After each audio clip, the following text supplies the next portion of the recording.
Hello everyone, स्वागत है आप सभी लोगों का कल्याण इंस्टीट्यूट यूट्यूब चैनल पे। इस चैनल के माध्यम से हम बीएड पाठ्यक्रम का विश्लेषण कर रहे हैं और आज हम इस वीडियो के अंतर्गत प्रभावी शिक्षण के सिद्धांतों को जानेंगे कि ऐसे कौन कौन से सिद्धांत हैं जो वास्तव में प्रभावी शिक्षण के लिए बेहद आवश्यक होते हैं। उन सिद्धांतों को एक एक करके इस वीडियो के अंतर्गत समझने का प्रयास करेंगे, तो आप हमारे साथ अंत तक जरूर बनिएगा, जिससे कि हमें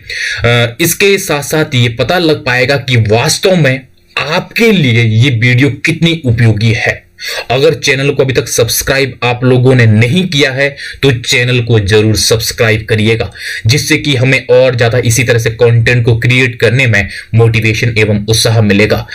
और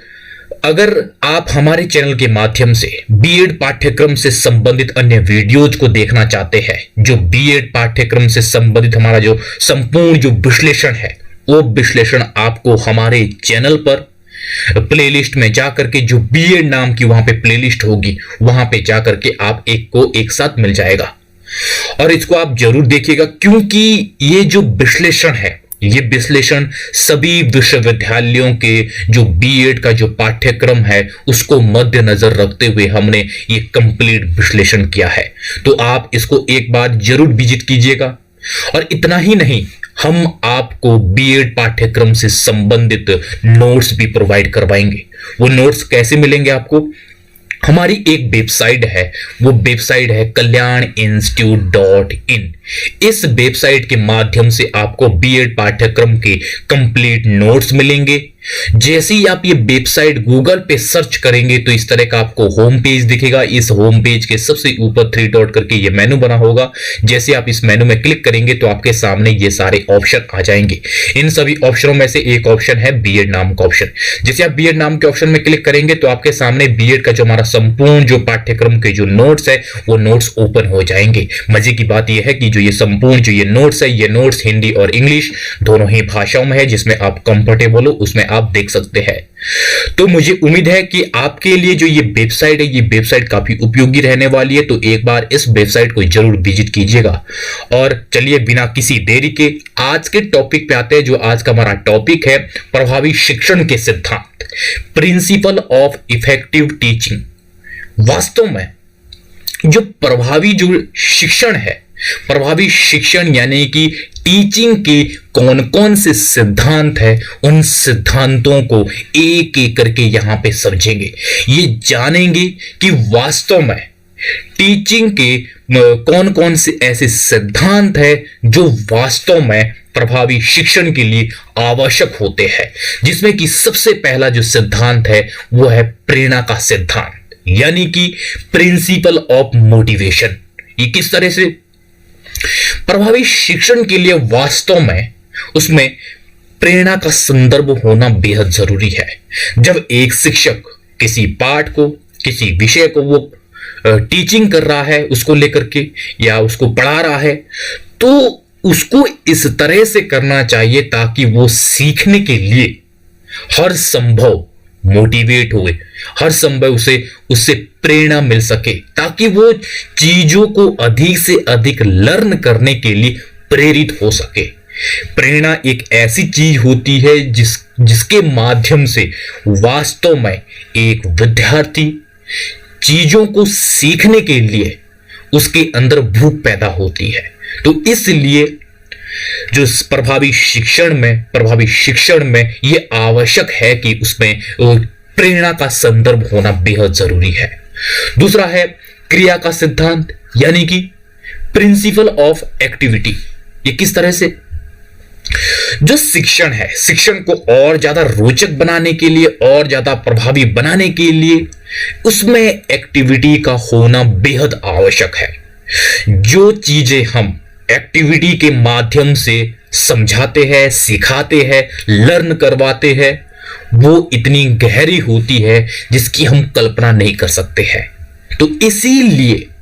जो चीजें एक्टिविटी के द्वारा समझाई जाएगी वो इस तरह से गहरी विद्यार्थियों में उसके प्रभाव पड़ेगा जो वास्तव में विद्यार्थी और समाज के लिए उपयोगी होगी, और जो हमारे शिक्षण के जो सिद्धांत होंगे उन सिद्धांतों को इस तरह से फुलफिल किया जाएगा और उसके आधार पर जो हमारे शिक्षण के जो उद्देश्य है उन उद्देश्यों की भी प्राप्ति होगी। तो इस तरह से जो शिक्षण में एक्टिविटी का होना बेहद आवश्यक है, जिससे जो विद्यार्थियों में सीखने के प्रति जो रोचकता है वो भी होती है, और किस तरह से उसके जो सीखने की जो भूख है, वो जो ललक है, वो हर संभव रहती है। और जो एक्टिविटी है, एक्टिविटी में इस तरह से क्रिएटिविटी होती है, उस क्रिएटिविटी के माध्यम से विद्यार्थी बड़ी आसानी से, बड़ी सरलता से सीखता है। तो इसीलिए जो प्रभावी शिक्षण में उसमें एक्टिविटी का होना बेहद आवश्यक है। और तीसरा है रुचि का सिद्धांत। ये किस तरह से, जो विद्यार्थियों के संदर्भ में यह देखा जाता है, अगर शिक्षण में उनका इंटरेस्ट होगा तो वास्तव में वो 100% सीखने के लिए वहां पे उपस्थित होंगे, वो चाहे बौद्धिक स्तर पर हो चाहे शारीरिक स्तर पर हो। तो इसीलिए विद्यार्थियों का इंटरेस्ट बना रहे उसके लिए भी भरपूर प्रयास किए जाने चाहिए, जिससे कि हमारा जो प्रभावी शिक्षण है वो प्रभावी शिक्षण संपन्न हो सके। तो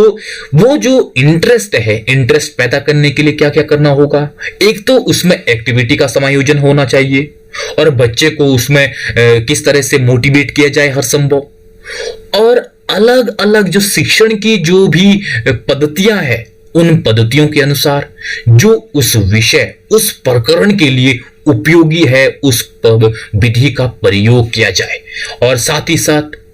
जो शिक्षण सहायक सामग्री है उनका भी पर्याप्त प्रयोग होना चाहिए, जिससे क्या होगा, वास्तव में छात्रों का जो शिक्षण के प्रति जो इंटरेस्ट है वो जागृत होगा। तो इसीलिए ये जो रुचि का सिद्धांत है ये भी प्रभावी शिक्षण के संदर्भ में बेहद जरूरी होता है। और अगला है निश्चित उद्देश्य का सिद्धांत। ये किस तरह से, जो भी हमारे शिक्षण के जो उद्देश्य है, जो एम्स है, जो ऑब्जेक्टिव है, वो वास्तव में निश्चित होने चाहिए। यदि शिक्षण के उद्देश्य पहले से निश्चित हो गए तो वास्तव में जो टीचिंग है वो टीचिंग इस तरह से करवाई जाएगी, जो उद्देश्य है उन उद्देश्यों को मद्देनजर रखते हुए उन उद्देश्यों की किस तरह से प्राप्ति की जाए, हर संभव ये प्रयास होगा कि किस तरह से शिक्षण के द्वारा उन उद्देश्यों को प्राप्त किया जाए। उसके संदर्भ में जो पाठ योजना है वो तैयार की जाएगी।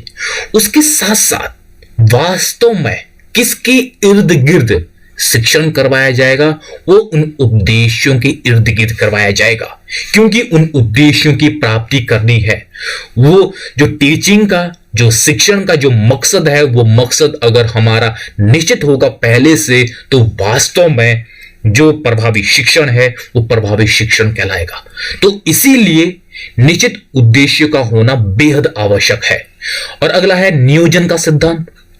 यानी कि प्रिंसिपल ऑफ प्लानिंग। किस तरह से, नियोजन का सिद्धांत इस तरह से प्रभावी शिक्षण के सिद्धांत में आवश्यक है कि किस तरह से हर एक चीज जब हम शिक्षण करवाते, जब हम टीचिंग करवाते हैं, वो प्लानिंग के तहत होनी चाहिए। किस तरह से, अगर सिस्टमैटिक तरीके से प्लानिंग होगी तो वास्तव में क्या होगा, जो हमारे टीचिंग के जो ऑब्जेक्टिव है वो हासिल होंगे, और जो हमारे शिक्षण के जो भी एम्स होंगे वो हासिल होंगे। तो जब प्लानिंग के तहत शिक्षण होगा, टीचिंग होगी, तो वास्तव में वो प्रभावी शिक्षण के लिए बेहद आवश्यक होगा। और अगला है चयन का सिद्धांत, प्रिंसिपल ऑफ सिलेक्शन। ये किस तरह से, ये जो चयन का सिद्धांत है ये भी प्रभावी शिक्षण में बेहद आवश्यक है। किस तरह से हमें हर एक चीज का चयन एक सूझबूझ के आधार पर करना है, वो चाहे हमारे जो ऑब्जेक्टिव को डिसाइड करने में और हमारे पाठ्यक्रम को निर्धारित करने में, और जो हमारे ऑब्जेक्टिव है उसको हासिल करने के लिए शिक्षण की कौन सी विधि होगी और किस तरह से, किस टेक्निक्स के द्वारा हम टीचिंग करवाएंगे। तो इन सब का चयन हमें इस तरह से करना होगा जो वास्तव में किस तरह से जो विषय सामग्री है उस विषय सामग्री के मद्देनजर वो टीचिंग करवाई जाए, जिससे कि हमारे जो उद्देश्य है उन उद्देश्यों की भी प्राप्ति हो सके। तो इस तरह से जो चयन का सिद्धांत है जो वास्तव में प्रभावी शिक्षण के लिए बेहद आवश्यक होता है। अगला है विभाजन का सिद्धांत। ये किस तरह से विभाजन का सिद्धांत इस संदर्भ में हम देखते हैं, वो चाहे हमारी विषय सामग्री हो, वो चाहे हमारे अलग अलग एम्स को हासिल करने के लिए अलग अलग टेक्निक्स, अलग अलग जो विद्यार्थियों की भी जो शिक्षा प्रदान की जाती है उनके संदर्भ में हो, तो उसमें विभाजन का सिद्धांत इस तरह से उचित तरीके से होना चाहिए जिससे कि वो जो शिक्षण के जो उद्देश्य है उन उद्देश्यों को हासिल किया जाए और साथ ही साथ उन उद्देश्यों के अकॉर्डिंग जो प्रभावी शिक्षण है वो भी संपन्न करवाया जाए। और जिसमें जो विभाजन है वो विभाजन उचित तरीके से होना जरूरी है, जिसमें कि किस तरह से हम पाठ योजनाओं को अलग अलग खंडों में तोड़ करके और उनको बेहतर तरीके से विद्यार्थियों के बीच उसको डिलीवर कर सके, और साथ ही साथ किस तरह से विद्यार्थियों को हम अलग अलग श्रेणियों में विभाजित करते हैं जिससे कि जो टीचिंग है, टीचिंग को बड़े पर्पस के साथ हम उसको डिलीवर कर सके। तो इस तरह से जो विभाजन का सिद्धांत है वो वास्तव में प्रभावी शिक्षण के लिए बेहद आवश्यक होता है। और अगला है रचना का सिद्धांत। रचना का सिद्धांत इस तरह से जो प्रभावी शिक्षण में ये आवश्यक होता है जिसमें कि हम अलग अलग रचनाओं को इस तरह से पिरोते हैं जो वास्तव में जो टीचिंग प्रोसेस में किस तरह से ये हेल्पफुल होता है, जो हमारे ऑब्जेक्टिव होते हैं उन ऑब्जेक्टिव को हासिल करने में, और साथ ही साथ उन ऑब्जेक्टिव के संदर्भ में जो टीचिंग है उन टीचिंग को इस तरह से रोचक एवं प्रभावी बनाया जाता है जो वास्तव में हमारे शिक्षण के जो उद्देश्य होते हैं उन उद्देश्यों को हासिल करने में वो हेल्पफुल होता है। और अगला है व्यक्तिगत विविधता का सिद्धांत। व्यक्तिगत विविधता का सिद्धांत इस संदर्भ में प्रभावी शिक्षण में यह देखा जाता है कि किस तरह से जो व्यक्ति की अपनी अपनी विविधताएं होती है उन विविधताओं को मद्देनजर रखते हुए वास्तव में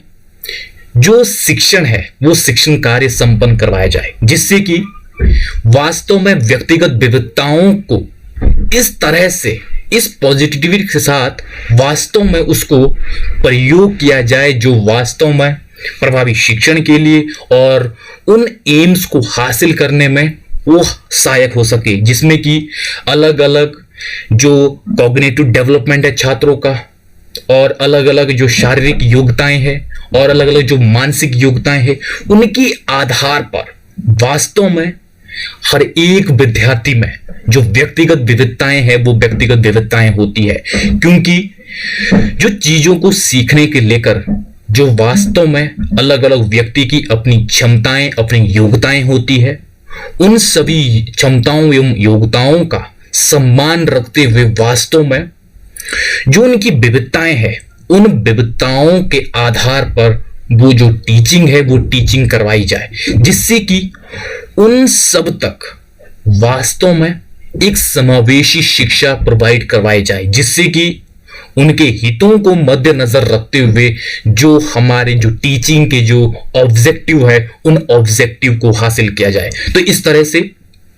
प्रभावी शिक्षण में यह वास्तव में बेहद आवश्यक है। और अगला है पूर्व ज्ञान का सिद्धांत। पूर्व ज्ञान का सिद्धांत इस तरह से प्रभावी शिक्षण में यह सहायक होता है कि किस तरह से एक टीचर किसी चीज को क्लासरूम में जब चीजों को लेकर के वो सिखा रहा है तो वास्तव में जो छात्रों का जो पूर्व का ज्ञान है उस पूर्व के ज्ञान के साथ नए ज्ञान का रिलेट करना बेहद आवश्यक है, जिससे क्या होगा कि वास्तव में विद्यार्थी जो नए संदर्भ में जो चीजें लर्न कर रहे हैं वो वास्तव में वो पहले के लर्न की गई चीजों के साथ इस तरह से रिलेट करेंगे जो वास्तव में वो बड़ी आसानी से, बड़ी सरलता से नई चीजों को समझ पाएंगे और उन सब के बीच वो इस तरह से उन चीजों में संतुलन बरकरार कर पाएंगे, जिससे कि वो ये इस तरह से अपने आप में ये रिलेट कर पाएंगे कि किस तरह से ये चीजें नहीं है, ये वास्तव में किस तरह से पहले में पूर्व में चीजों को सीखा गया है, उसके संदर्भ में ये इस तरह से उसके लिए हेल्पफुल होगा, जो कि उस ऑब्जेक्टिव के संदर्भ में जो हमारे शिक्षण के ऑब्जेक्टिव है, उन ऑब्जेक्टिव को हासिल करने में भी ये जो इस तरह की जो प्रक्रिया है वो प्रक्रिया अपनाना वास्तव में हेल्पफुल होगा कि किस तरह से जो छात्रों का जो पूर्व का ज्ञान है उसके साथ रिलेट करके वास्तव में वो जो टीचिंग है वो टीचिंग संपन्न करवाई जाएगी, जिससे वो वास्तव में प्रभावी शिक्षण के लिए बेहद आवश्यक होगा। और अगला है जीवन से संबंधित किस तरह से होगा, ये इस संदर्भ में होगा कि किस तरह से हर एक चीज जब एक टीचर के द्वारा टीचिंग करवाई जाएगी वो इस तरह से हो कि जो वास्तव में वो वास्तविक जीवन में उस संबंधित हो, तब जाकर के एक जो विद्यार्थी है वो विद्यार्थी उसको उसकी अहमियत और उसका किस तरह से वास्तविक जीवन में इंप्लीमेंट करना है और उसको इस तरह से रिलेट करके वो चीजों को सीखेगा, वो चीजों को लर्न करेगा जो वास्तव में वास्तविकता के साथ उसके लिए उपयोगी होगा। तो इस तरह से जीवन से संबंध स्थापित करने के संदर्भ में हर एक चीज को लर्न करवाई जाए, जो कि वास्तव में प्रभावी शिक्षण के संदर्भ में बेहद आवश्यक होगा। और अगला है सहसंबंध का सिद्धांत। ये किस तरह से, सहसंबंध का सिद्धांत इस तरह से है कि किस तरह से हम एक विषय, एक किसी प्रकरण को जब हम छात्रों के बीच उसका टीचिंग करवाते हैं तो वो इस संदर्भ में होना चाहिए कि वास्तव में उस विषय का किस तरह से अन्य विषयों के साथ उसका रिलेशन है, उसका संबंध है, उन सब के साथ रिलेट करके जब वो टीचिंग करवाई जाएगी तो वास्तव में किस तरह से अन्य विषयों के अलग अलग जो गुण है, अलग अलग जो उसके बीच से सह संबंध है, उनके साथ, उनकी अहमियत के साथ वास्तव में जो विद्यार्थी है उनको एक तरह से ज्ञात होगा। तो इस तरह से प्रभावी शिक्षण में ये बेहद आवश्यक है जब हम एक विषय को अन्य विषयों के साथ उसका संबंध के साथ जो चीजों को डिलीवर करवाते हैं छात्रों के बीच, वो वास्तव में प्रभावी शिक्षण में वो बेहद मददगार होते हैं और जिससे कि हमारे जो शिक्षण के जो उद्देश्य होते हैं उन उद्देश्यों को हम बड़ी आसानी से फुलफिल कर पाते हैं। और अगला है लचीलेपन का सिद्धांत। लचीलेपन का सिद्धांत इस तरह से है कि किस तरह से हम चीजों को थोपने की बजाय उसमें एक सॉफ्ट कॉर्नर रहा, तो अगर उसमें सॉफ्ट कॉर्नर रहेगा तो इससे क्या होगा, किस तरह से जो सीखने के लिए जो विद्यार्थी है वो तत्पर होंगे और साथ ही साथ अगर उनमें भविष्य में किसी तरह के चेंजेज करने हैं, वो चाहे शिक्षण की प्रक्रिया में हो, वो चाहे शिक्षण की विधि में हो, वो चाहे जो शिक्षक के द्वारा किस तरह से किस वातावरण में जो शिक्षा प्रोवाइड करवाई जा रही है, वो चाहे उसमें परिवर्तन करने हो, वो इस संदर्भ में लचीलापन होगा कि वास्तव में किस तरह से बड़ी आसानी से हम उसमें परिवर्तन कर सकते हैं। लचीलापन परिवर्तन की गुंजाइश प्रोवाइड करवाता है। तो अगर वो जो लचीलापन है वो लचीलापन होगा तो वो कहीं ना कहीं प्रभावी शिक्षण के लिए वो बेहद मददगार होगा, बेहद आवश्यक होगा, जिससे क्या होगा, कहीं ना कहीं जब भविष्य में जो इंप्रूवमेंट है वो इंप्रूवमेंट करना हो तो इंप्रूवमेंट हम बड़ी आसानी से चेंजेस के साथ कर सकते हैं। तो इस तरह से लचीलेपन का सिद्धांत भी प्रभावी शिक्षण में यह बेहद आवश्यक होता है। और अगला है बाल केंद्रित शिक्षा का सिद्धांत। ये किस तरह से, जो बाल केंद्रित शिक्षा है ये वास्तव में छात्रों को केंद्र में रख करके प्रोवाइड करवाई जाती है, जिसमें छात्रों के हितों को ध्यान में रख करके संपूर्ण जो शिक्षण प्रणाली है वो डिजाइन की जाती है। और इसमें छात्रों को किस तरह से उनका कॉग्निटिव डेवलपमेंट किया जाए, किस तरह से उनका संपूर्ण व्यक्तित्व का विकास किया जाए, तो इन सब को मद्देनजर रखते हुए जो संपूर्ण शिक्षा है वो प्रोवाइड करवाई जाती है। तो किस तरह से उन उद्देश्यों को डिजाइन किया जाता है जो वास्तव में छात्रों के लिए, छात्रों के विकास के लिए वो इस संदर्भ में उपयोगी हो सके। तो संपूर्ण शिक्षा का वास्तव में छात्रों के हितों को ध्यान में रखते हुए जो शिक्षा प्रोवाइड करवाई जाती है वह ही छात्र केंद्रित शिक्षा होती है। अगर छात्र केंद्रित शिक्षा होगी तो वास्तव में किस तरह से वो छात्रों के लिए उपयोगी होगी और छात्रों के हितों का इसमें ध्यान होगा। तो इस तरह से, क्योंकि जो संपूर्ण शिक्षा है वो संपूर्ण शिक्षा शिक्षक और छात्रों के बीच, इन दोनों के बीच अंतः प्रक्रिया होती है।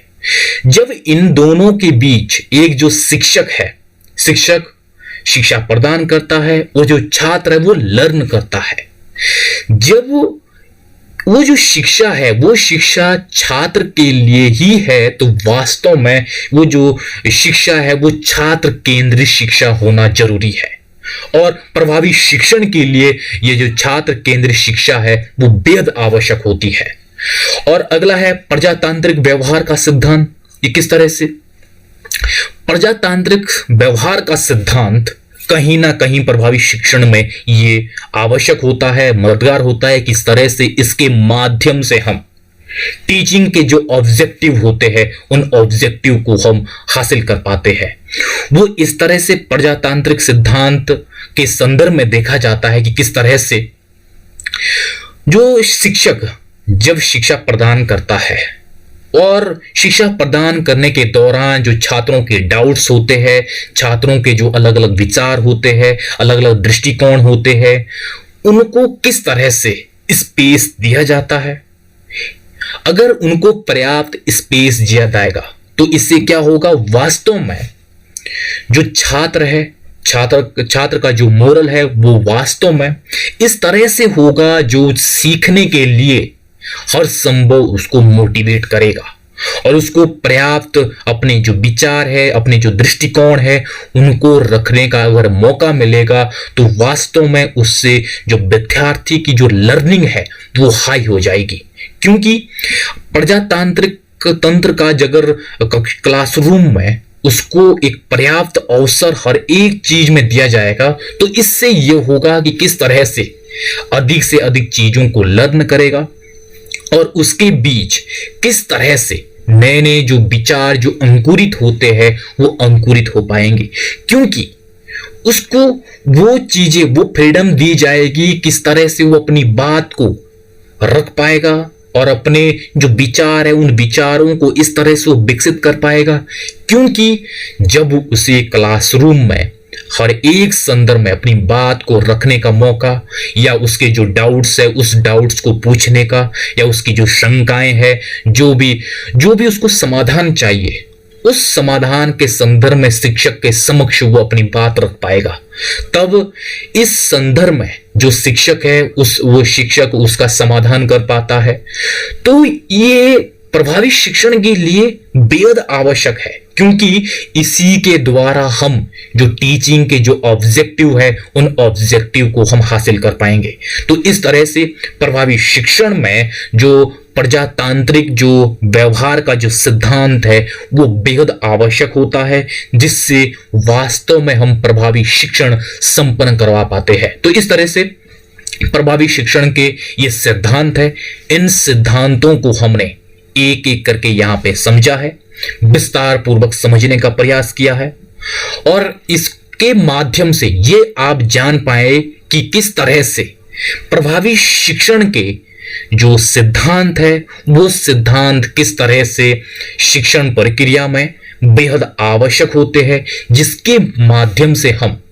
जो टीचिंग के हमने ऑब्जेक्टिव डिसाइड किए हैं, उन ऑब्जेक्टिव को हासिल करने के लिए वास्तव में जो ये सिद्धांत है, ये सिद्धांत किस तरह से मददगार होते हैं। तो यहां पे हमने एक एक करके विस्तार स्वरूप में समझने का प्रयास किया है। मुझे उम्मीद है कि आपके लिए ये जो वीडियो है, ये वीडियो काफी उपयोगी रहा होगा। अगर आपने अभी भी चैनल को सब्सक्राइब नहीं किया है तो चैनल को जरूर सब्सक्राइब करिएगा, जिससे कि हमें और ज्यादा इसी तरह से कंटेंट को क्रिएट करने में मोटिवेशन एवं उत्साह मिलता है। तो आप सभी लोगों का बहुत बहुत शुक्रिया।